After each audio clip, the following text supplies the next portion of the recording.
ఈ వీడియోలోని అంశం యేసయ్య ప్రభువు బోధనలలో మరియు బైబిల్ నుండి పాఠాలలో ఆసక్తి ఉన్నవారి కోసం ఉద్దేశించబడినది. ఇది ప్రతిఒక్కడి పట్ల ప్రేమతో మరియు గౌరవంతో పంచబడుతున్నది. ఇతర మతస్థుల భావాలను దెబ్బతీయడం లేదా బాధించాలనే ఉద్దేశం లేదు. ప్రతివారిని ఓపెన్ హార్ట్తో వీక్షించమని మరియు పాల్గొనమని ఆహ్వానిస్తున్నాము. Content of this video is intended for those interested in the teachings of Jesus Christ and the lessons from the Bible. It is shared with love and respect for all people and is not meant to offend or hurt the sentiments of individuals of other faiths. We welcome all to view and engage with an open heart. చిన్న ప్రార్థన చేసుకుందాం. మిక్కిలి కనికరం గల మా పరలోక తండ్రి, ఆరాధనలో మమ్మల్ని ఆదరించి నేను మహిమపరిచినట్లు, నేను కీర్తించినట్లు, నీ మాటలు వినట్లు, రొట్టె విరిచి గిన్నెలోది త్రాగి నిన్ను జ్ఞాపకం చేసుకున్నట్లు అనుకూలపరిచిన పరిశుద్ధాత్మ దేవుని బట్టి నేను స్తుతిస్తున్నాను. విన్న రీతిగా నాయన మరి సహోదరి కమల, మోజస్, ఆ ప్రకారమే సొలొమోని కుమార్తెతో రావడం, పలువురు నీ బిడ్డలు మా ప్రభువా ఈ సమయానికి ఇక్కడ చేరుకున్నట్లుండగా ఎలిజబెత్ కావాల్సిన ఆదరణ దయచేయమని, ఆ ప్రకారమే ఊరెళ్ళనైతున్న జాన్ గారిని రోదక్కను కవితను కనికరించమని, తిరిగా మా తండ్రి క్లుప్తంగా కొంతసేపు నీ మాటలు మేము విని నిన్ను మహిమపరచినట్లు మహిమ నీవే పొందమని మా ప్రభు యేసుక్రీస్తు పేరట స్తుతించి వేడుకొంచుంటున్నాము తండ్రి.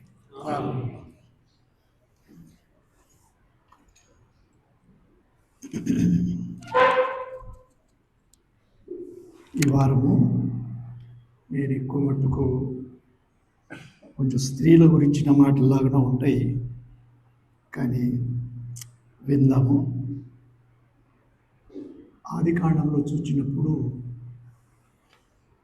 హవ్వతో ప్రారంభించినట్టు మనం అనుకుంటాం. హవ్వ ఇద్దరు కుమారులు, కానీ ఆ కుటుంబంలో వ్యతిరేకము, విపరీతమైన పోరాటము చూస్తూ ఉన్నాము. అంతేకాక తర్వాత ఇస్సాకు, రిబ్కాలు,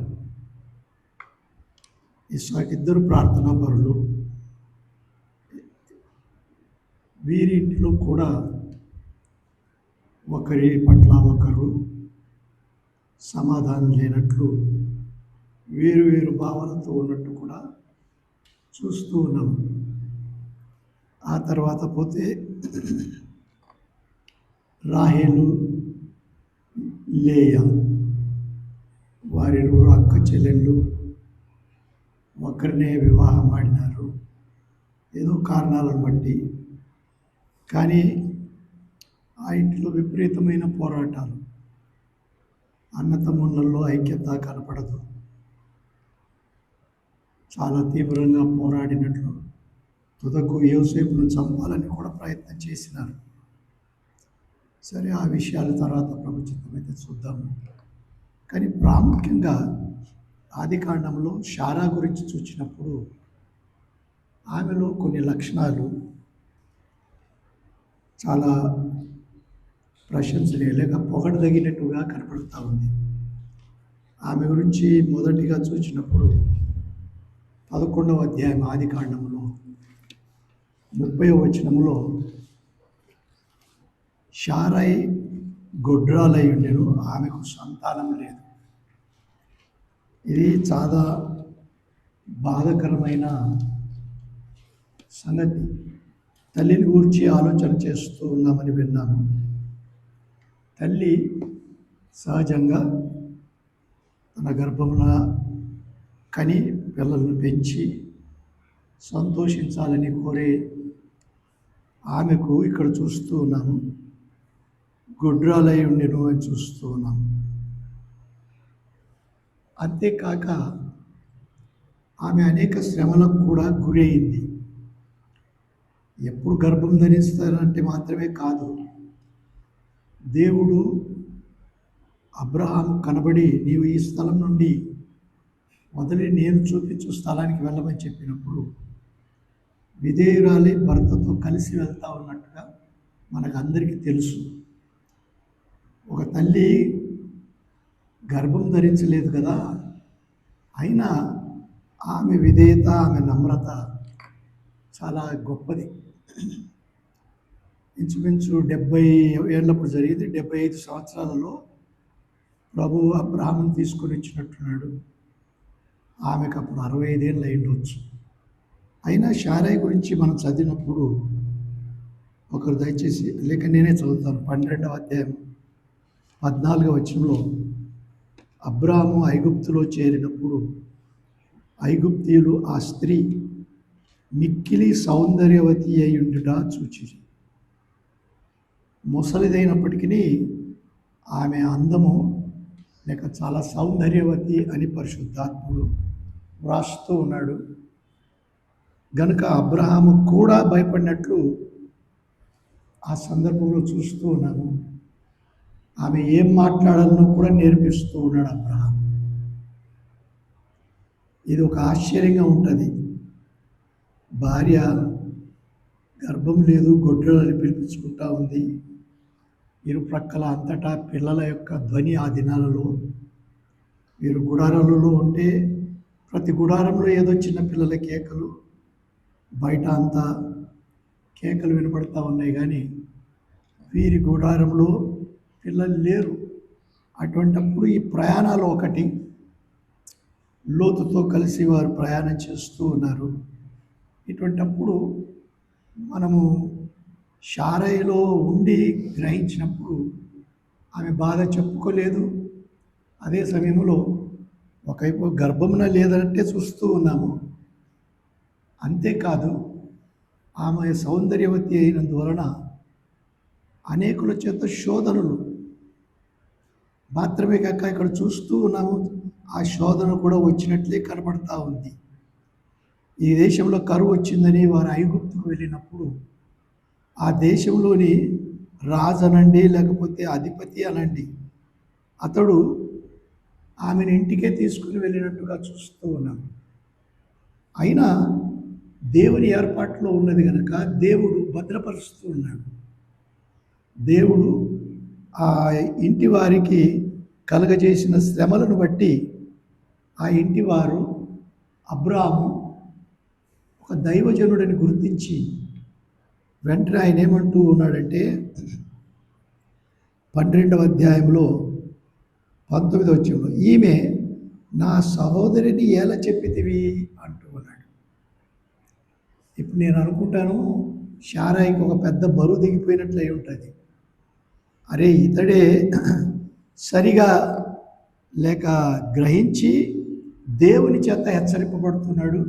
అబ్రహాముకు తట్టలేదు, తన ప్రాణాన్ని చూసుకున్నాడు, కానీ భార్య యొక్క గౌరవాన్ని చూచినవాడు కాడు. ఏమన్నాడు? ఇదిగో నీ భార్య, ఈమెను తీసుకొని పొమ్మని చెప్పాను. ఇక బాబు మాకు చాలు. ఎందుకు? ఆ ఇంటిలో 17వ వచనంలో యెహోవా అబ్రాము భార్య అయిన శారైని బట్టి ఫరోను అతని ఇంటి వారిని మహావేదనల చేత బాధించాను. అబ్రాము కదిలి వచ్చినది దేవుని వాగ్దానమును బట్టి కనుక బాధ్యత ఎవరిది? దేవునిది. అబ్రాము భార్యను బాధ్యతతో కాపాడలేకపోయినాడు. ఆమె సౌందర్యాన్ని చూచి భయపడినాడే కానీ దేవుడు ఉన్నాడనే సంగతి మర్చిపోయినాడు. ఆమె కాబోలు దేవుని యందు విశ్వాసం ఉంచిన తల్లి అని మనం చూస్తాం కదా. అందుకు దేవుడు ఆమెను కాపాడినట్టు చూచినాము. అంతేకాక 20వ వచనంలో మరియు ఫరో అతని విషయమై తన జనులకు ఆజ్ఞాపించినందున వారు అతనిని, అతని భార్యను, అతనికి కలిగిన సమస్తమును పంపివేసిరి. ఫరోనే కాదు, అందరూ కలిసి అబ్రామును తేటగా పంపుతూ ఉన్నారు. ఏం దిగులు లేకుండా పని. అయితే ఇంకొకటి, ఇటువంటి తల్లి అయిన శారాయ్ ఒక శోధన వచ్చిందండి. దేవుడు 15వ అధ్యాయంలో చెప్పినాడు, అబ్రామ్ నీ సంతానం నీకే కలుగుతుంది, నీ దాసుడైన ఎలియజర్ కాదు, లేక నీ ఇంటిలో ఎవరే కానీ నీకు ఆస్తి కర్తలు కారు, నీ కడుపున పుట్టినవాడే ఆస్తి లేక నీ ఆస్తికి పాల్పడతారన్నప్పుడు ఇటువంటి తల్లికి కూడా దురాలోచన అనండి, ఏమైనానండి, లేక కొంత గురి తప్పింది. 16వ అధ్యాయంలో చదువుకుందాం చూడండి. అబ్రహాం మొదటి వచనం. అబ్రాం భార్య అయిన శారై అతనికి పిల్లలు కనలేదు. ఇంతవరకే మనం చూసినాం. ఆమెకు ఆగరను ఐగుప్తీరాలైన దాసి ఉండేను. ఈ ఆగర్ ఎక్కడి నుండి వచ్చింది? ఐగుప్తులో ఫరో ఇంట ఆమె తీసుకొని వెళ్ళినప్పుడు ఆమెకు దాసిగా ఆగరు ఉండింది. అది చిన్న వయసు గలది. ఫరో ఇంటి వారు అందరూ ఏం చేసినారు? అయ్యా అబ్రాం, నువ్వు వెళ్ళిపోమన్నారు, ఆగరును కూడా ఆమెతో నువ్వు తీసుకుని వెళ్ళమన్నారు. వచ్చింది. ఈమెకేం తలంపు వస్తూ ఉంది? ఇప్పుడు చదువుదాం చూడండి. 2వ వచనం. కాగా శారై, ఇదిగో నేను పిల్లలు కనకుండా యెహోవా చేసి ఉన్నాడు. ఇంతవరకు మేము విన్నాము, దేవుడు నన్ను కాపాడుచున్నాడని చూచినది, ధైర్యం పొందింది. కానీ ఇప్పుడు దేవుని మీద నిబ్బరం పోయిందండి. ఏమంటూ ఉన్నది? నా గర్భం మూసినది దేవుడే అంటూ ఉన్నాడు అని ఏం చేస్తూ ఉన్నది? నీవు దయచేసి నా దాసితో పొమ్ము, ఒకవేళ ఆమె వలన నాకు సంతానం కలగవచ్చునని అబ్రాముతో చెప్పాను. ఆ దినములలో వాడుక ఏమిటి? నా భర్తతో. అందుకే గనుకని ఈ రోజుల్లో కూడా నలుగురిని కూడా పెళ్ళాడుతున్నారు, చేతనవుతాయి. అలాగుననే ఆ దినాలలో శారై ఏం చేస్తున్నది?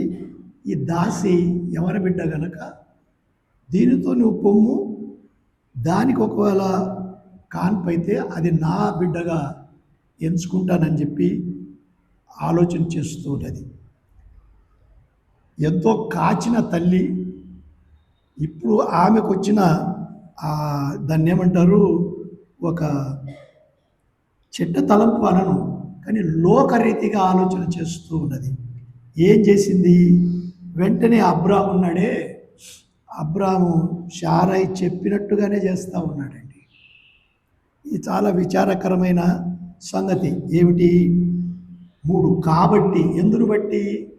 శారై చెప్పిందని కారణం ఉంది.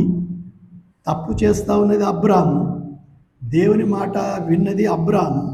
కానీ ఏం కాబట్టి కనాను దేశంలో 10 ఏళ్ళు కాపురం ఉన్న తర్వాత, ఇప్పుడు వయసు నుంచి 85 లేక 80, ఎందుకంటే వాళ్ళు 70 ఏళ్లలో దాటి వచ్చినట్లు 11వ అధ్యాయం మనం చూస్తాము. 11:26లో. సరే, 10 ఏళ్ళు ఉన్న తర్వాత ఏం చేస్తూ ఉన్నాడు? ఆ తప్పు చేసినప్పుడు 4వ వచనంలో ఆగరు గర్భవతి అయింది అని చూస్తూ ఉన్నానండి. సరే కదా, గర్భవతి అయింది. ఇక్కడ మాత్రమే కాదు, ఈ శారై చేసిన ఒక దేవుని మీద అనుమానం. ఇప్పుడే 18వ అధ్యాయానికి తిప్పుదాం చూడండి. 18వ అధ్యాయంలో మమ్రే దగ్గరున్న సింధూర వనములో మొదటి వచనం. అబ్రాహాము ఎండవేళ గుడారపు ద్వారమందు కూర్చొని ఉన్నప్పుడు యెహోవా అతనికి కనబడాడు. దేవుడు అబ్రాహాముకు కనపడుతూ ఉన్నాడు. లేక ఇప్పుడు అబ్రహాము 17వ అధ్యాయంలో అబ్రాహామును దేవుడు అబ్రహాముగా పేరు పెట్టినాడండి.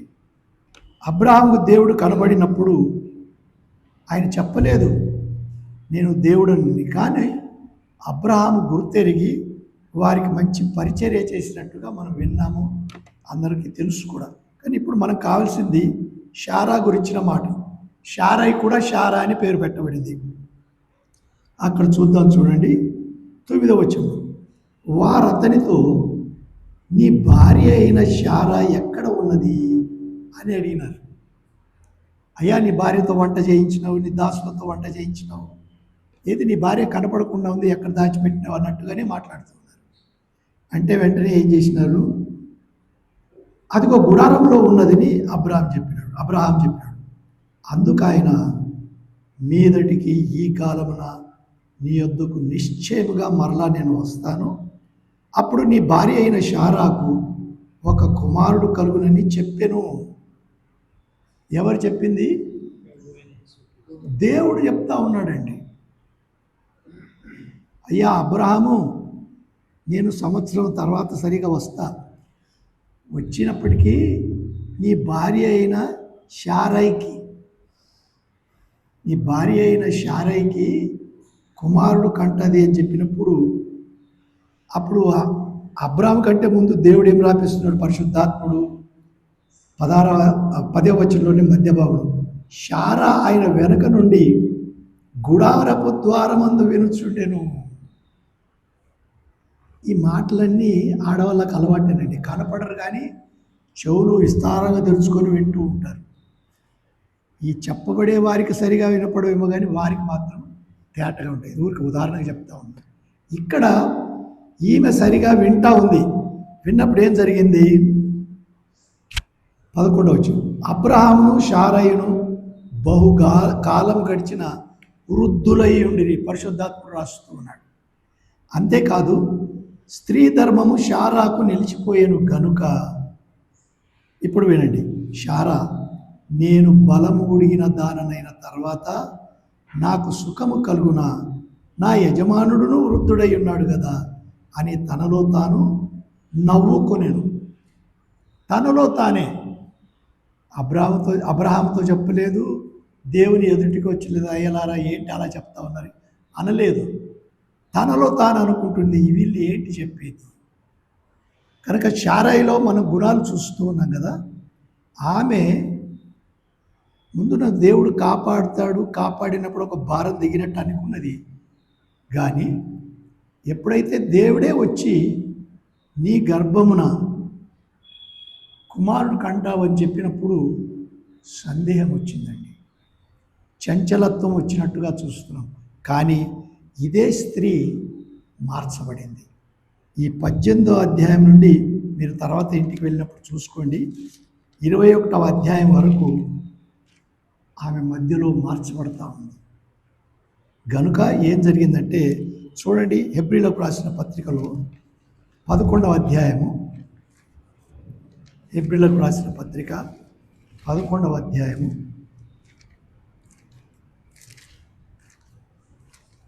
11వ వచనం మనకు తెలిసిన మాటను, ఆ మాట చూడండి. దేనిని బట్టి బాబు? విశ్వాసమును బట్టి. శారాయు వాగ్దానము చేసిన వాడు నమ్మదగిన వాడని ఎంచుకొనెను. ఇంతకుముందు ఏం చేసింది? అరే, వృద్ధురాలనైన నాకు కుమారుడు ఎక్కడ కలుగుతాడు? నేనే కాదు, నా భర్త కూడా వృద్ధుడని ఆయన గురించి కూడా అనుమానపడిందండి.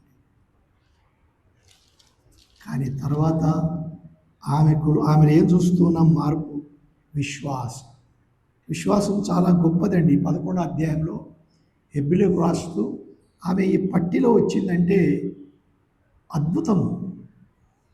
ఆమెను దేవుడు ఈ పట్టిలో చేరుస్తూ ఉన్నాడు. దేనికి? విశ్వాసమును బట్టి. శారా, ఆమె పేరు శారాయి నుండి శారా అయింది. శారాయు అంటే శారా కూడా వాగ్దానం చేసిన వాడు, నమ్మదగిన వాడు.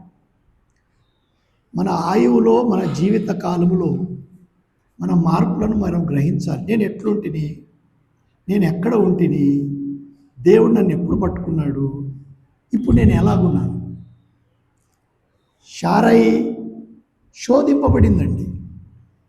అసలు కడుపున లేకుండగానే గొడ్రాలని పిలువబడము స్త్రీకి ఆ దినాలలో చాలా గౌరవహీనమైన సంగతి. చాలామంది తక్కువగా చూచేవారు. ఈ దినాలలో కాదంటలేను, ఎందుకంటే కనవలసిన వారు కూడా కనరు. సరే, అది కాదు మన మాట. కానీ అట్టి స్త్రీ సౌందర్యవతి. దేవుడు సౌందర్యం ఇచ్చినాడు, సౌందర్యంతో పాటు మంచి గుణం కూడా ఇచ్చినాడండి. ఆ గుణమును బట్టి ఫరో ఇంటికి తీసుకొని పోబడినప్పటికీ దేవుడు కాపాడుచుండగా ఆమె భద్రంగా ఉందండి. అవి ఎక్కువ చెప్పనక్కర్లేదు. కానీ అక్కడి నుండి వచ్చిన తర్వాత కానీ దుర్బుద్ధి వచ్చింది. ఏది? తొందరపాటు, దేవుని మీద అనుమానం. దేవుని మీద అనుమానం వచ్చి అబ్రామును కూడా శోధించిందండి. అబ్రామును శోధిస్తే గుర్రం వలె ఉన్నాడు అంతే. వెంటనే ఆయన శోధనలో దిగిపోయినాడు. అంత మాట నేను అనకూడదేమో, కానీ తర్వాత అబ్రాహాము కూడా విశ్వాసులకు తండ్రి అయినాడు. పరీక్షింపబడి 22వ అధ్యాయంలో ఆయన చాలా మార్చబడినాడు. సరే, ఇక్కడ మనం చూడవలసిన మాట ఏమిటంటే, వాగ్దానము చేసిన వాడు నమ్మదగిన వాడని ఎంచుకొనెను గనుక వయస్సు గతించినదైనను ఆ మాట వినండి, గర్భము ధరించుటకు శక్తి పొందెను చూస్తున్నామండి. స్త్రీలు మామూలుగానే దేవుని సృష్టిలో కాన్పుల విషయమై శక్తిమంతులు. నా మట్టుకు నేను గ్రహించేది, పురుషుల కంటే వారు శక్తిమంతులు. ఆయువులో కూడా నన్ను అడిగితే వారికి కాలం ఎక్కువ. ఏవో ఈ రోజుల్లో వ్యాధులు వస్తే చెప్పలేం, కానీ వారు శక్తిమంతులు. ఎందుకు? దేవుడిచ్చిన ఆశీర్వాదం. అయితే ఉడిగిపోయింది అనుకున్నది ఆమె, కానీ దేవుడు మళ్ళా వాగ్దానం చేసిన మాట జ్ఞాపకం వచ్చింది ఆమె. 18వ అధ్యాయంలో దేవుడు చేసిన వాగ్దానం నేను నమ్మకపోతేనే దేవుడు నిజంగా నమ్మదగిన వాడు అని చెప్పినప్పుడు ఆమె ఏం చేసింది? గనుక గర్భము ధరించిన శక్తి పొందెను. 12వ వచనం బాబు.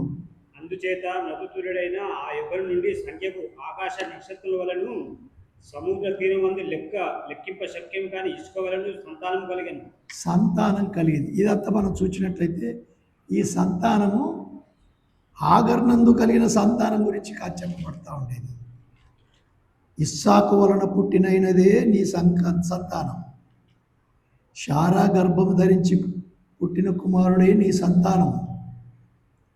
వేరుగా అబ్రాము ధరించిన లేక కారకుడైన దానికి కాదు, అది దేవునికి ఇష్టం లేదు. అయినా అబ్రామును బట్టి వారిని కూడా దీవించినాడు. కానీ నేటికి కూడా అది పోరాటం జరుగుతూనే ఉందండి. అది మనకు నిమిత్తం లేదు. కానీ ఇక్కడ మనం ఏం చూస్తూ ఉన్నాము? ఇట్టి స్త్రీ గురించి ఆమె మార్పు పొందింది. సరే, ఆదికాండానికి వద్దాము. ఆదికాండములో 21వ అధ్యాయం. బాబు నువ్వే చదువు. 21వ అధ్యాయము 21వ అధ్యాయంలో లేక మొదటి నుంచి చదువు నాయన. యెహోవా తాను చెప్పిన ప్రకారము శారాను దర్శించెను. ఏమిటి బాబు? దేవుడు చెప్పిన ప్రకారము. మనలో అందరూ నమ్ముదాము, తల్లి గర్భమున పుట్టిన వారందరినీ దేవుడు భార్యాభర్తలను దర్శించటను బట్టి, నీ ఆలోచన బట్టి, నీ శక్తిని బట్టి కాదని నేను నమ్ముతా ఉన్నాను. మీతో ధైర్యంగా పంచుకుంటూ ఉన్నాను. అందుకే 127వ కీర్తనలో గర్భఫలము యెహోవా ఇచ్చేవాడు, కుమారులు ఆయన ఇచ్చిన బహుమానం అని రాస్తూ ఉన్నాడు. నేను చెప్పిన మాటలు కాదు. ప్రతి గర్భఫలము దేవుడిచ్చే బహుమానం. సరే, ఇక్కడ కూడా చదువు బాబు, మనకు సమయానుకూలంగా. దర్శించని యెహోవా తానిచ్చిన మాట చొప్పున శారాను గురించి చేసెను. ఎట్లనగా దేవుడు, అందుకే అన్నది, నాకు మాట ఇచ్చిన వాడు నమ్మదగిన వాడు. మనం నమ్ముకున్న దేవుడు కూడా నమ్మదగిన వాడు ప్రతి విషయమును. ఎట్లనగా దేవుడు అబ్రాహాముతో చెప్పిన నిర్ణయ కాలంలో శారా గర్భవతి అయి అతని ముసలితనమందు అతనికి కుమారుడు, నేను వచ్చే సంవత్సరం నేను వస్తాను, తప్పక నీ కుమారుడు నీ కవిట ఉంటాడంటే అట్లే కలిగిందండి. అట్లనే జరిగింది. అప్పుడు అబ్రాహాము తనకు పుట్టినవాడును తనకు శారా కనినవాడునైనా తన కుమారునికి ఇస్సాకును పేరు పెట్టెను. ఇస్సాకు అని పేరు పెట్టుకున్నాడండి. మరియు దేవుడు అబ్రాహాము ఆజ్ఞాపించిన ప్రకారము అతడు 8 దినములైన ఇస్సాకు అను తన కుమారునికి సున్నతి చేశాను. సున్నతి 17వ అధ్యాయం చెప్పినాడు, బాబు నువ్వు సున్నతి చేయించాలి, అప్పుడే నాకు సంబంధికుడై ఉంటాడు అని చెప్పినట్లు దేవుడు చెప్పినట్టు చేసిన అబ్రాహాము కుమారుడు ఇస్సాకు అతనికి పుట్టినప్పుడు అతడు 100 ఏళ్ల వాడు. ఈమె ఇంచుమించు 90 ఏళ్ళు. అప్పుడు సారా దేవుడు నాకు నవ్వు కలగజేసెను. ఇప్పుడు అంటా ఉంది చూడండి, నాకు నవ్వు కలుగజేసెను. వినువారెల్లా నా విషయమై నవ్వుదురనెను. మరియు సారా పిల్లలకు స్తన్యమిచ్చునని ఎవరు అబ్రాహాముతో చెప్పను. నేను అతని ముసలితనమందు కుమారుడు కంటిని కదా అనెను. ఆ పిల్లవాడు పెరిగి పాలు విడిచినాడు. ఇస్సాకు పాలు విడిచిన దినమందు అబ్రాహాము గొప్ప విందు చేసినాడండి. ఇస్సాకు పాలు విడిచినాడని గొప్ప విందు చేసినాడు. అప్పుడు అబ్రాహామునకు ఐగుప్తీయురాలైన ఆగారు కనిన కుమారుడు పరిహాయించిన శారా చూచి ఈ మాట వినండి, ఇది గమనించి. ఎవరు చూచినారు బాబు? శారా చూచింది. అబ్రాహాం చూడలేదా? చూసినాడు. కానీ అబ్రాహాంకి ఎట్లున్నాడు? ఇష్మాయిల్ కూడా నా కొడుకే అనుకుంటున్నాడు. కానీ శారా అసలు తల్లి, దేవుని ఇష్ట ప్రకారము విశ్వాసుల కాబోయే తల్లి. ఆమె చూచి ఏం చేస్తూ ఉంది? ఈ దాసిని దీని కుమారుని వెళ్ళగొట్టుము. ఈ దాసి కుమారుడు నా కుమారుడు ఇస్సాకుతో వారసుడై ఉండడని అబ్రాహాముతో అనెను. ఈ సాధారణంగా ఈ మాట చదివితే ఎట్లా అనిపిస్తుంది అంటే, అది చెప్పింది తనే. అది ఏదో కుమారుడు దానికి పుట్టగా కుమారుని ప్రేమగా పెంచుకునే బదులు వెళ్ళగొట్టమంటా ఉంది. ఇది ఏమి న్యాయము అనుకుంటాం. కానీ పౌలు ఆత్మపూర్ణుడై ఒక మాట వ్రాస్తున్నాడు, చదవండి. ఇది గలతీయులకు రాసిన పత్రికలో, లేక ఫిలిప్పీలకు రాసిన పత్రిక చూస్తే చెప్తాను. ఫిలిప్పీలకు రాసిన పత్రిక కాదండి, క్షమించండి. గలతీయులకు రాసిన పత్రికలోనే 4వ అధ్యాయంలో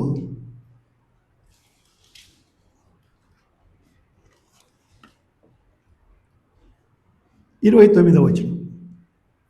అప్పుడు శరీరం బట్టి వినండి, శరీరమును బట్టి పుట్టినవాడు ఎవరు?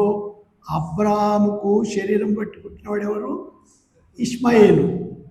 శరీరం బట్టి పుట్టినవాడు ఆత్మను బట్టి పుట్టిన వారిని ఇక్కడేమని రాస్తున్నాడు పరిశుద్ధాత్ముడు? హింస పెట్టినాడు. ఆత్మను బట్టి పుట్టినవాడు ఎవడు? ఇస్సాకు. ఆమె చూసినట్లు ఆదికాండంలో ఏమని రాస్తూ ఉన్నాడు? వాడు నవ్వినాడు. చాలాసార్లు మనం విని ఉంటామేమని, ముసలామె పిల్లవాడిని ఎత్తుకున్నది కనుక నవ్వి ఉంటాడు. కానీ ఇక్కడ పరిశుద్ధాత్మ రాస్తున్నాడు, ఈ తల్లి కళ్ళు ఎట్లా చూసినాయట? శరీరం బట్టి పుట్టినవాడు ఆత్మను బట్టి పుట్టిన వారిని ఎలాగో హింస పెట్టినో ఇందును గూర్చి లేఖనమేమి చెప్పుచూ ఉన్నది? అది దాసిని దాని కుమారుని వెళ్ళగొట్టుము. దాసి కుమారుడు స్వతంత్రురాలి కుమారునితో పాటు వారసుడై ఉండడు. చూచినావా? తల్లి లక్షణాలలో, పిల్లలను పెంచుటలో ఈ మాటలో నేను గ్రహించినది. ఇంకా అసలు టైం ఉంటే వేరే స్త్రీని గురించి అనుకున్నాం, కానీ టైం ఉండేది లేదు. తల్లి లక్షణము సాధారణంగా తండ్రి భయభక్తులలో పెంచవచ్చు, క్రమశిక్షణలో పెంచవచ్చును, కానీ ఇటువంటి లక్షణాలు తల్లి చూపులోనే ఉంటాయి. బిడ్డను ఎక్కడ క్రమపరచాలి, ఏది సరైన స్థితిలోకి రావాలనో తల్లి చక్కగా చూస్తుందండి. ఆ దినము ఒకవేళ ఉండనిచ్చి ఉంటే ఏమవునో చెప్పలేము. వెంటనే అన్నది వెళ్ళగొట్టచ్చు. ఆ అధ్యాయానికి వెళ్దాం. ఆదికాండము 21వ అధ్యాయము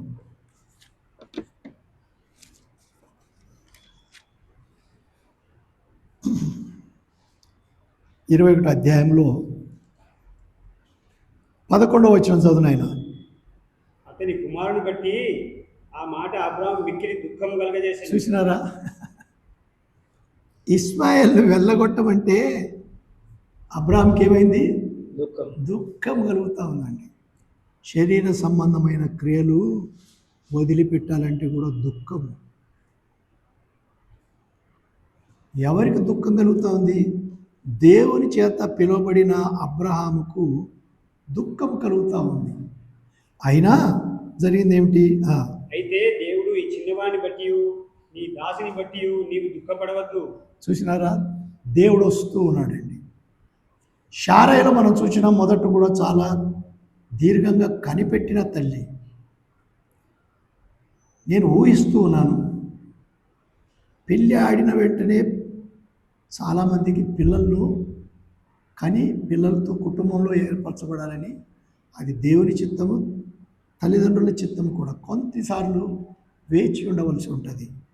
కానీ ఆగినప్పుడు దేవుని యొక్క ఆదరణ, దేవుని యొక్క విశ్వాసం ఇచ్చినప్పుడు ఆయన ఇచ్చే బహుమానము అమూల్యమైనదిగా ఉంటుందండి. అది ఇక్కడ చూస్తూ ఉన్నాము. అబ్రామా, నువ్వు భయపడినావు, నేను 15వ అధ్యాయంలో నీకు వాగ్దానం ఇచ్చిన, నువ్వు భయపడినావు. కానీ జరిగిందేంటి? శారా నీతో చెప్పు ప్రతి విషయంలోనూ ఇదిగో శారా చెప్తా ఉంది, ప్రతి విషయంలో ఆమె మాట వినుము, ఆమె మాట వినుము. విన్నారా? అందుకే తల్లి ప్రార్థన చాలా ప్రాముఖ్యమైనదండి. తల్లి ప్రార్థన చేస్తే పరిశుద్ధాత్మ నేర్పిస్తాడు ఏ మాట చెప్పాలనో. అందుకే దావీదు కూడా జ్ఞాపకం తల్లి గర్భమున పడినది మొదలుకొని, లేక పౌలు కూడా జ్ఞాపకం చేసుకున్నారు. ఎందుకు తల్లి గర్భమున పడినదని జ్ఞాపకం చేసుకుంటూ ఉన్నారు? తల్లి ఎక్కడి నుండి ఆ ఆదరణ చూపిందో ఒక కుమారుడు జ్ఞాపకం చేసుకుంటూ ఉన్నాడు. పుట్టిన తర్వాత పాలు త్రాయించి విడిచిన తర్వాత పెద్దవాని చేసినాక మర్చిపోతారు ఈ దినాలలో. కానీ పౌలు లాంటి భక్తులు, అది మొదలుకొని ఇర్మియా లాంటి భక్తులు కూడా, ఇక్కడ దేవుడు కూడా అంటున్నాడు, నేనే ఆమెకు ఆ బుద్ధి ఇచ్చినది. మనం ఒకవేళ ఊహిస్తే ఏంటి అన్న ఇలాంటి మాట్లాడుతున్నారు కూడా. తల్లికి లక్షణం ఇచ్చినవాడు దేవుడే. పిల్లలను ఆదుకోవాలని అసలు పక్షులకే ఇచ్చినాడండి. కోడి పిల్లలను చూస్తాం కదా, తల్లి ఒకవేళ గద్ద వచ్చిందంటే అంతెత్తైన ఎగరడానికి సిద్ధంగా ఉంటుంది.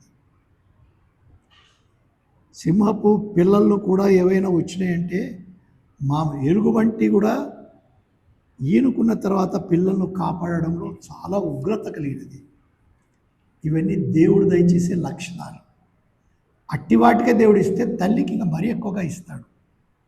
కనుక మంచి త్రోవలు తేవడానికి తల్లి ప్రార్థనా పరురాలై ఉండాలి, ప్రాముఖ్యంగా విశ్వాసురాలై ఉండాలి. వాగ్దానం చేసినవాడు నమ్మకస్తుడని నమ్మేవాడుగా ఉండాలి. అప్పుడు భర్తకు దేవుడు బుద్ధి చెప్తాడండి. ఏం జరిగింది బాబు? ఇస్సాకు వలన అయినదే నీ సంతానమనబడును. అయ్యో అబ్రాము, ఇస్సాకు వలనైనదే సంతానమనబడును. ఆయనను ఈ దాసి కుమారుడును నీ సంతానమే కనుక అతని కూడా ఒక జనంగా చేసని అబ్రాహాముతో చెప్పాను. కాబట్టి తెల్లవారినప్పుడు అబ్రాహాము లేచి ఆహారమును నీళ్లు తిత్తిని తీసుకొని ఆ పిల్లవాడు వెంటనే అబ్రాహాము ఇప్పుడు చేస్తూ ఉన్నాడండి. దేవుడు చెప్పినప్పుడు భార్య చెప్పిన ఆ మాటలు చక్కగా ఉన్నాయని గ్రహించింది. ఇప్పుడు వెళ్దాము. సరే, నేను ఇంకెక్కువ అక్కడ ఆగను. కనుక పేతురు రాసినప్పుడు ఎవరిని తీసుకుంటూ ఉన్నాడు? ఉదాహరణంగా ఒక మంచి లక్షణానికి ఇప్పుడు చదువు. పేతురు రాసిన మొదటి పత్రిక 4వ అధ్యాయము లేక 3వ అధ్యాయము 6వ వచనం. ఆ ప్రకారం సారా అబ్రాహాము యజమానుడిని పిలుచుచు అతనికి లోబడి ఉండెను. ఎవరి పేరు తీసుకుంటూ ఉన్నాడు? పేతురు శారా పేరు తీసుకుంటూ ఉన్నాడండి. ఇక్కడ స్త్రీలారా మీ స్వపురుషులకు లోబడి ఉండుడని ప్రారంభించిన పేతురు మాదిరిగా ఎవరిని తీసుకుంటున్నాడు? శారాని తీసుకుంటూ ఉన్నాడు. అవ్వను తీసుకోలేదు, రిబ్కాను తీసుకోలేదు. అంటే వారు మంచివారు కాదని కాదు నా ఉద్దేశం. మాదిరి గల విశ్వాసురాలు. ఇంకా ఏమన్నాడు బాబు? శారా అబ్రాహామును యజమానుడని పిలుచుచు అతనికి లోబడి ఉండెను. దేవుని మాటలు విని విశ్వాసం కలిగిన భార్య, నమ్మకమైన వాడని దేవుని నమ్మినప్పుడు భర్తకు లోబడి ఉంటుందండి. ఆ లోబడేటట్లో భర్తకు బుద్ధి వస్తుంది, జ్ఞానం వస్తుంది. నన్ను అడిగితే సహోదరులు బాధపడకండి, ఇది వాక్యానుసారమైన మాట. ఇక్కడ తేటగా వింటూ ఉన్నాము, అతనికి లోబడి ఉండేనని చూస్తున్నాం. తర్వాత ఎఫ్ఎస్సీలో రాస్తూ కూడా అన్నాడు, మీరు ఒకరికి ఒకరు లోబడి ఉండు అన్నాడు. కానీ ఇంట భార్య లోబడి ఉంటే సంఘంలో కూడా పురుషుడు లోబడి ఉండేది నేర్చుకుంటాడు. ఇంట తల్లి దగ్గర నేర్చుకోలేదు, భార్య ప్రవర్తనలో నేర్చుకోకపోతే ఎక్కడ ఉండదు ఆ లోబడితనం. సరే, ఆ తర్వాత ఇంకొక మాట మనం చూచి వేరే స్త్రీకి దగ్గరికి వెళ్దాము. 23వ అధ్యాయానికి వద్దాం. 20 23వ అధ్యాయం. ఆదికాండము 23వ అధ్యాయంలో మొదటి వచనం చదువు బాబు. సారా జీవించిన కాలము అనగా సారా బ్రతికిన ఏళ్ళు 127. స్త్రీలలో బ్రతికిన కాలం గురించి లెక్క పరిశుద్ధాత్ముడు రాసినది సారా గురించి. 127 ఏళ్ళు బతికిందని ఆమె గురించి వ్రాయబడతా ఉందండి. అంతేకాక ఆమె సాక్ష్యం కలిగినట్టుగా కూడా చూస్తున్నాను. అబ్రహాము చాలా వేదన పడినాడు. వేదన పడి ఎక్కడ ఈమెను భూస్థాపన చెయ్యాలి నేను అని ఏతు కుమారుల దగ్గరికి వెళ్తూ ఉన్నాడు. మాత్రమే కాక సోఫ్రోన్ అనే హిత్యుడు, ఎఫ్రోన్ అనే హిత్యుని దగ్గరికి వెళ్తూ ఉన్నాడు. మక్పెలా అనే గుహను కొనుక్కుంటూ ఉన్నాడండి. ఈ సమాధి, ఈ గుహ మెట్టుకు ఆయన ఎందుకు అక్కడ, తను ఆ తర్వాత లేయాను వీరంతా కూడా అక్కడ పాతి పెట్టబడినట్టు మనం చూస్తాం ముగింపులో. ఇందులో పునరుత్థానం జరగబోతే ఒక గుర్తును చూస్తామండి. సమాధిలో గుర్తు, ఒకరోజు ఇక్కడ పెట్టబడిన వ్యక్తులు లేపబడతారు. అది సమాధి యొక్క లక్షణము లేక ఆనవాలు. అబ్రహాం ప్రారంభిస్తున్నాడు, ఏం చేస్తూ ఉన్నాడు? 23వ అధ్యాయం 9వ వచనం చదువు బాబు. సోహారు కుమారుడైన ఎప్రోను తన పొలము చివరు తనకు కలిగి ఉన్న మక్పేల ఊహను నాకు ఇచ్చినట్లుగా నా పక్షంగా అతనితో మనవి చేయుడి. మీ మధ్యను శ్మశాన భూమిగా ఉండుటకు 2,000కు అతడు దానిని నేను వెల ఇచ్చి కొంటానని చెప్పి వెల ఇచ్చి కొన్నాడండి. 400 వెండి అని చెప్పి ఆ తర్వాత మనం చూస్తాము. ఆ మక్పేలా గుహలో ఆమెను పెట్టినప్పుడు మెట్టుకు దేవుడు ఒక స్త్రీ అబ్రాముతో విధేయురాలై వెంటాడినందుకు ఆమె మరణాన్ని గురించి కూడా తేటగా వ్రాయిస్తూ ఉన్నాడండి. 23వ అధ్యాయంలో ఎలాగూ అబ్రహాము ప్రయాసపడుతూ ఉన్నాడు. నా శ్మశాన భూమి నేను కొనాలి, ఎందుకు? ఒక్క మాట చదువుతాను. 17-18 చదువు. అలాగున మమ్రే ఎదుటనున్న మక్పేల అందరి ఎప్రోను పొలము అనగా ఆ పొలమును దాని అందరి గుహయు దాని పొలమెర అంతటిలో ఆ పొలమును చెట్లనియు అతని ఊరి గవని ప్రవేశించి వారు అందరిలో ఏతు కుమారులు ఎదుర అబ్రాహామునకు శాస్త్రంగా స్థిరపరచబడెను.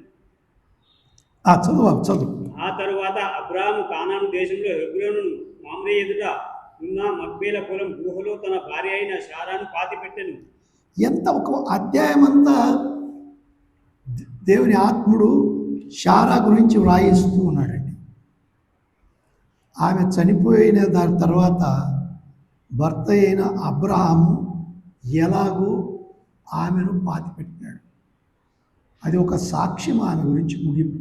సరే, క్లుప్తంగా ఇంకో స్త్రీ దగ్గరికి వెళ్దాం మనము. మత్తయి సువార్త 15వ అధ్యాయం. మత్తయి సువార్త 15వ అధ్యాయం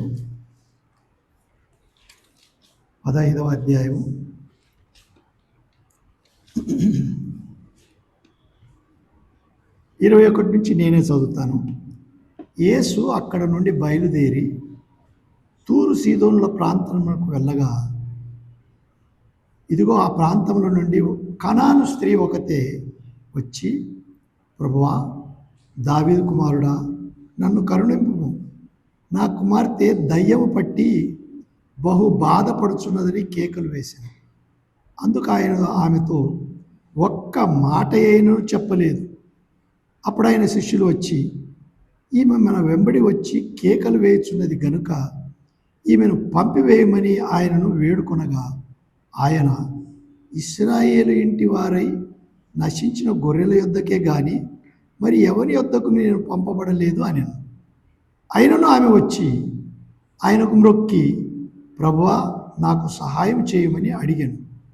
అందుకు ఆయన, పిల్లల రొట్టె తీసుకొని కుక్క పిల్లలకు వేయుట యుక్తము కాదని చెప్పగా ఆమె, నిజమే ప్రభువా, కుక్క పిల్లలు కూడా తమ యజమానుల బల్ల మీద నుండి పడు ముక్కలు తిను గదా అని చెప్పాను. ఈ సంగతిలో ఇక్కడ కూడా ఒక తల్లిని చూస్తూ ఉన్నాను. ఆ తల్లి ఎవరు? అసలు తల్లి అన్యురాలు. ఆ తల్లి అన్యురాలు, ఆమె యూదురాలు కాదు. ఎవరి దగ్గరికి వస్తూ ఉంది? అప్పటికి యూదుడైన ప్రభువైన యేసుక్రీస్తు దగ్గరికి వస్తూ ఉంది. ఎట్లా వస్తూ ఉంది? ఇక్కడ కూడా నమ్మకం. ఈమె ఎవరు? అన్యురాలు. విన్నది ప్రభువైన యేసుక్రీస్తు గురించి. అన్యురాలైన ఆమె ప్రభు దగ్గరికి వస్తున్నది. ఎందుకు? తన కడుపున పుట్టిన బిడ్డ దయ్యముతో పీడింపబడతా ఉంది. విన్నారా? దయ్యము అపవాది సంబంధమైనది. దాని యొక్క వాని యొక్క సేవకులు ఒక అన్యురాలి బిడ్డను పట్టుకొని పీడిస్తూ ఉన్నది. పీడిస్తూ ఉండగా ఎన్నో చేయించింటుంది. మంత్రాలు చేయించుండవచ్చు, ఏమేమో చేయించవచ్చు.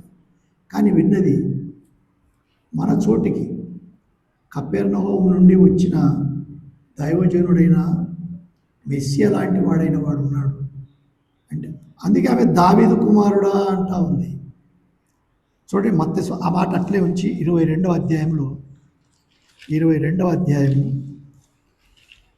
42వ వచనములో,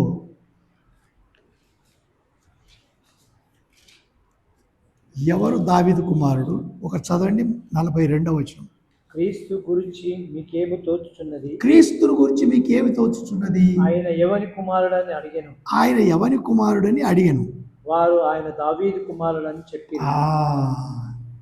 ఆయన ఎవరి కుమారుడు? దావీదు కుమారుడు. యేసు ప్రభు తేటపరుస్తూ ఉన్నాడండి. ఇక్కడ 15వ అధ్యాయం మత్తయి సువార్తలో ఆమె ఏమని పిలుస్తూ ఉన్నది? ప్రభువా, దావీదు కుమారుడా. తను అన్యురాలు అయినా ఒక యూదురాలి వలె ప్రార్థన చేసుకుంటూ ఉన్నది. దేవుని నమ్ముకోవడంలో తల్లికి గర్భమున పుట్టిన బిడ్డకున్న వేదన, గర్భమున పుట్టిన బిడ్డను పీడిస్తూ ఉన్న దయ్యము వెళ్ళిపోవాలంటే రక్షకుడు మాత్రమే చేయగలడు.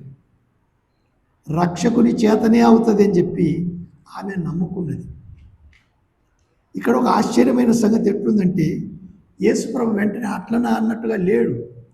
అమ్మా, నేను వచ్చింది అసలు వీరికి, ఎవరికి?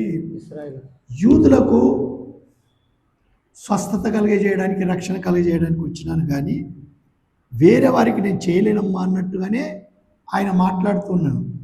ఏమన్నాడు? నశించిన గొర్రెల యొద్దకే కానీ మరి ఎవరి యొద్దకును నేను రాలేదు అంటూ ఉన్నాడు. సరే, అంతేకాదు, ఇక్కడ ఒక మాట వింటే ఇంకొకరైతే వెళ్ళిపోతారు. పోయా, నీ దగ్గరికి నేను ఎంతో మంచి మర్యాదతో వస్తే ఏమన్నాడు చూడండి, ఒక మాట విందాము. 25 చదువు, 25, 26.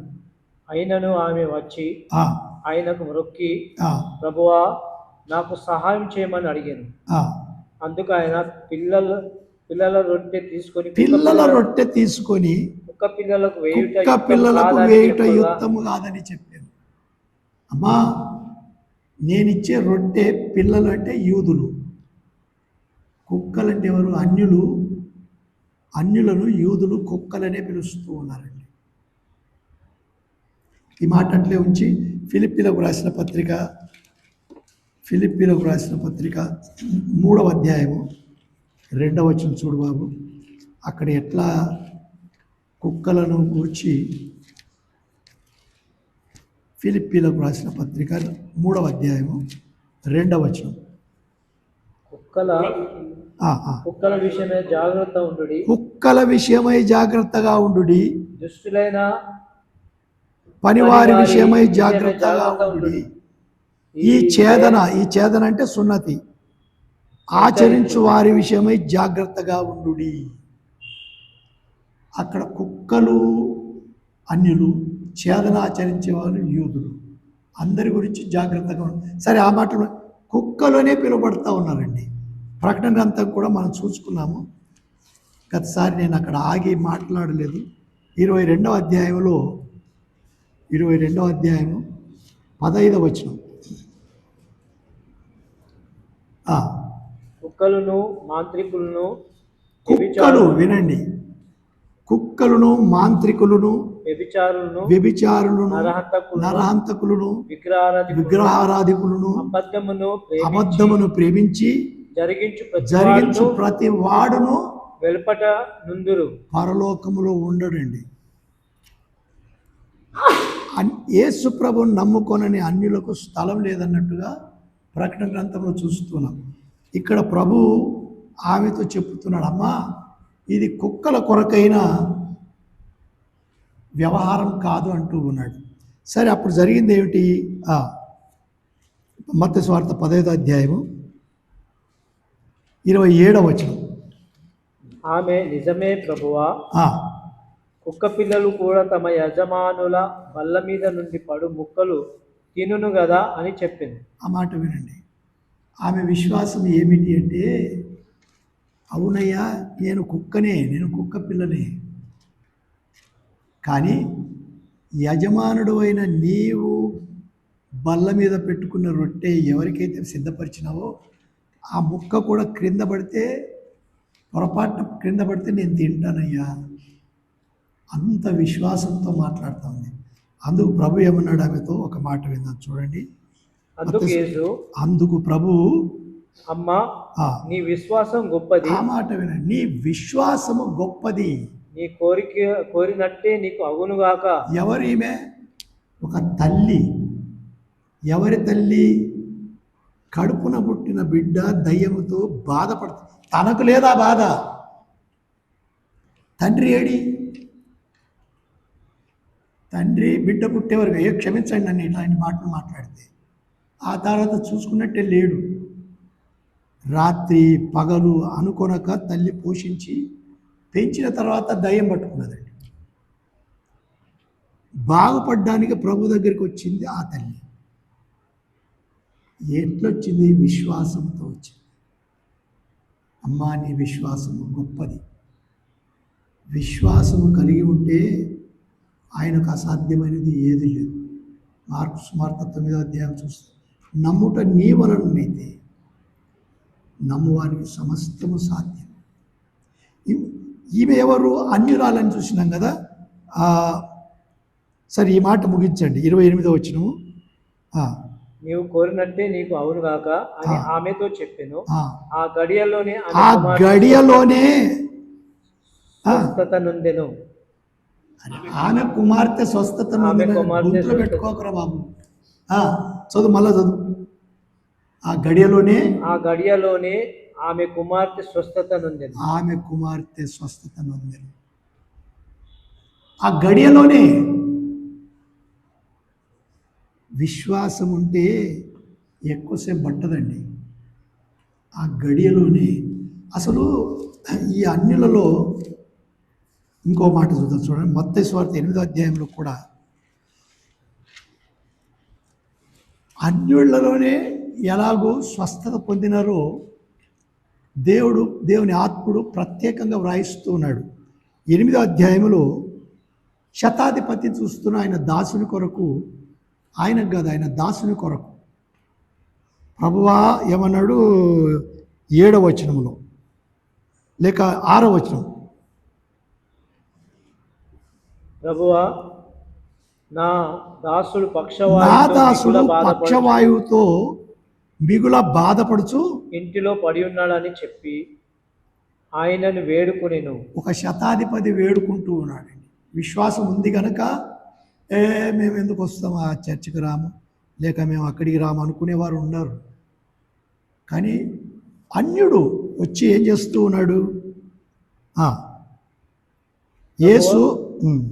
యేసు నేను వచ్చి వాని స్వస్థపరచదనని అతనితో చెప్పగా, ఆ శతాధిపతి, ప్రభువా, నీవు నా ఇంటిలోనికి వచ్చుటకు నేను పాత్రుడను కాను. నీవు మాట మాత్రము సెలవిమ్ము, అప్పుడు నా దాసుడు స్వస్థత పడును. నేను కూడా అధికారం నాకు లోబడినాను. నా చేతి క్రింద సైనికులున్నారు. నేను ఒక్కని పొమ్మంటే పోవును, ఒకరిని రమ్మంటే వచ్చును. నా దాసుని ఈ పని చేయమంటే చేయును అని ఉత్తరమిచ్చెను. యేసు ఈ మాట విని ఆశ్చర్యపడి వెంట వచ్చుచున్న వారిని చూచి, ఇశ్రాయేలులో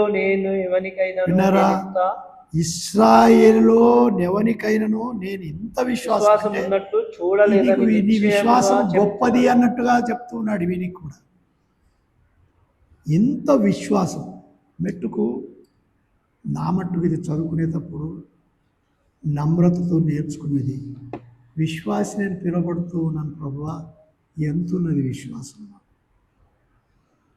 ఎంత నమ్ముతూ ఉన్నాను నిన్ను, ఎంతవరకు నమ్ముతూ ఉన్నాను నీవు చేయగలవని నమ్ముతూ ఉన్నానా, ఇది నీ చిత్తమని నమ్ముతూ. ఇలాంటి మాటలు మనం ప్రశ్నించుకుంటే మన హృదయంలో విశ్వాసం. వీళ్ళు ప్రశ్నించుకున్నారు. ఆ దయం పట్టిన ఆ బిడ్డ దయం పట్టిందని తల్లి విశ్వాసం ఉంచింది. శతాధిపతి దాసుడు స్వస్థపరచాలని విశ్వాసం ఉంచినాడు. ఎంత విశ్వాసం ఉందని దేవుడు చూస్తూ ఉన్నాడండి. చూసి ఏం చేసినాడు? 28వ అధ్యాయము 10వ వచనంలో యేసు ఈ మాట విని ఆశ్చర్యపడి వెంట వచ్చుచున్న వారిని చూసి, ఇశ్రాయేలులో నేను ఎవరికైనా నిన్నింత విశ్వాసం ఉన్నట్టు చూడలేదని నిశ్చయంగా మీతో చెప్తున్నాను. చాలు బాబు. ఆ తర్వాత 13వ వచనం చదువు. అంతటా యేసు ఇక వెళ్ళుము, నీవు విశ్వసించిన ప్రకారము నీకు అవునుగాక అని శతాధిపతితో చెప్పెను. అంటే యేసు ప్రభు ఇంటికి కూడా వెళ్ళలేదండి. చర్చిలో ప్రార్థన చేసుకున్నారు, ఎవ్వరు చూడకుండా. దేవా, నన్ను ఎరిగిన వాడవు, నన్ను పుట్టించిన వాడవు, నా మనసులో ఏముందో నీవు నెరవేర్చగలవని నేను నమ్ముచున్నాను. ఆయన నెరవేరుస్తాడని నమ్మాను. నా ప్రార్థన కాదు, నీవు శక్తిమంతుడు. ఏదైనా ఆయన శక్తిమంతుడు అని అలా విశ్వాసం ఇచ్చినప్పుడు ఏమంటున్నాడు? నీవు విశ్వసించిన ప్రకారం. ఆమెతో కూడా అన్నాడు, అమ్మ నీ విశ్వాసం గొప్పది, ఇక వెళ్ళు అన్నాడు. దేవుడు మన ఆత్మలను చూస్తాడండి. వీరు ఎట్లా కారణం ఆయన చూస్తాడు. ఈ మేలు పొందితే మనం చాలాసార్లు, అందుకే నేను నా మట్టుకు నేర్చుకుని మీతో కూడా పంచు. మనం ఏదైనా మేలు పొందిన నేను చేసి తినన్నట్టుగా అనుకోకూడదు. ఇది ప్రభువు నాకు చేశాను, అది ఆయన కోరేది. మనకి ఏదైనా జరుగుతారే, నేను సంపాదించుకున్నా, నేను చేసుకున్నా, నేను అంత అంటే ఇంతే అవుతావు. ఇక్కడ కూడా ఏమంటూ ఉన్నాడు? నీవు వెళ్ళుము, నీవు విశ్వసించిన ప్రకారం నీకు అవునుగా కానీ శతాధిపతితో చెప్పి ఆ గడియలోనే ఇక్కడ కూడా చూడండి, ఆ గడియలోనే అతని దాసుడు స్వస్థత నొంది. ఆ గడియనేనండి, అంతే.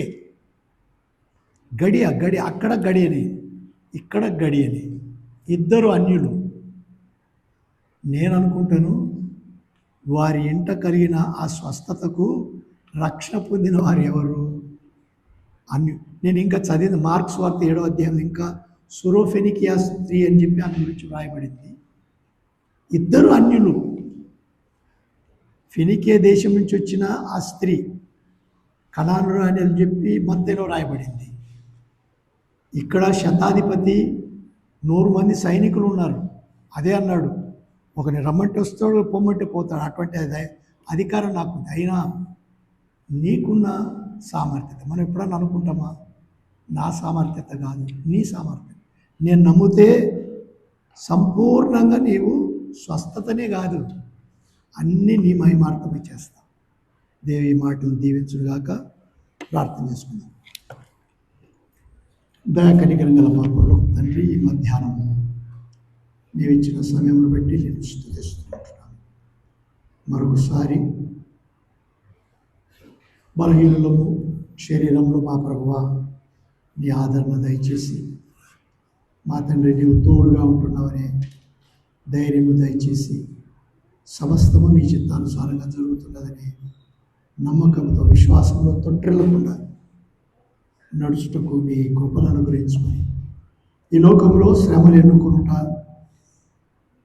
అది జరుగుతుందని నమ్మునట్లు ప్రభువా, అయితే నీవు నమ్మదగిన వాడవని, నిన్ను ఆదుకొని మేము వెళ్ళినట్లు అనుకూలపరచమని, చేరి వచ్చిన బిడ్డలందరినీ కాపాడుకొని, ప్రతి ఒక్కరి మనసులో ఉంటున్న కోరికలు నీ మహిమార్థమై నెరవేర్చి మహిమ పొందమని, సంఘంలో కూడా కావాల్సిన అవసరతలు అక్కర్లు తృప్తిపరచమని